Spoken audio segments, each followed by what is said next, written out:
Aujourd'hui, la capsule, on va travailler un diagramme à tige et à feuille. Nous avons ici une série de données qu'on va mettre dans un diagramme, le diagramme à tige et à feuille. Très particulier. Tout d'abord, on veut aller travailler notre tige. Alors, on va faire une grande ligne à la verticale. D'un côté ici, c'est ma tige, où est-ce que je vais placer mes nombres, en fait mes chiffres, à la position des dizaines. Et je vais travailler sur mes feuilles.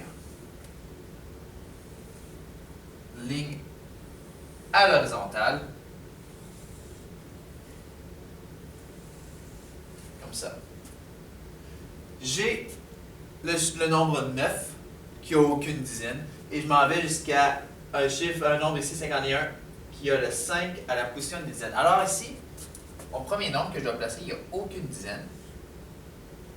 Une dizaine, 2, 3, 4, et en bas ici, 5. Toutes mes unités vont se placer ici du côté des feuilles. Alors j'ai ma tige qui est complétée avec les dizaines. Le nombre 9, il va être vis-à-vis le aucune dizaine, et je mets le 9 ici. Le nombre 12, il y a une dizaine, alors il va être vis-à-vis ici.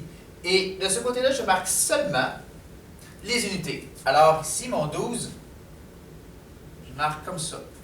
Dans un diagramme à tige et à feuille, ce nombre signifie 9, parce qu'il n'y a aucune dizaine. Ce nombre signifie 12. Ce n'est pas seulement 2. Alors, il faut le relier avec le 1 de sa dizaine qui est ici. Alors, j'ai placé 12. Je suis rendu à 15, je mets une virgule. 15. Je mets le 5 seulement. Encore une fois, seulement l'unité de mon nombre. 22, vis-à-vis le 2 de la dizaine, le 2 de l'unité. J'ai une deuxième fois 22, je dois le réécrire à nouveau. Alors ici, ces deux nombres-là, pour 22 et 22. 40. Alors vous voyez ici que je vais avoir rien avec 3 dizaines dans la valeur des 30. Je n'en ai pas dans mon ensemble. Alors je saute cette étape et je marque 40, les 4, et le 0 ici. Le 0 ne vaut pas 0, mais il vaut en effet 40 à cause de sa dizaine. Et dernier, 51, 5, 1. Diagramme à tige et à feuille, quelque chose de très important aussi, c'est que les nombres sont placés en ordre croissant.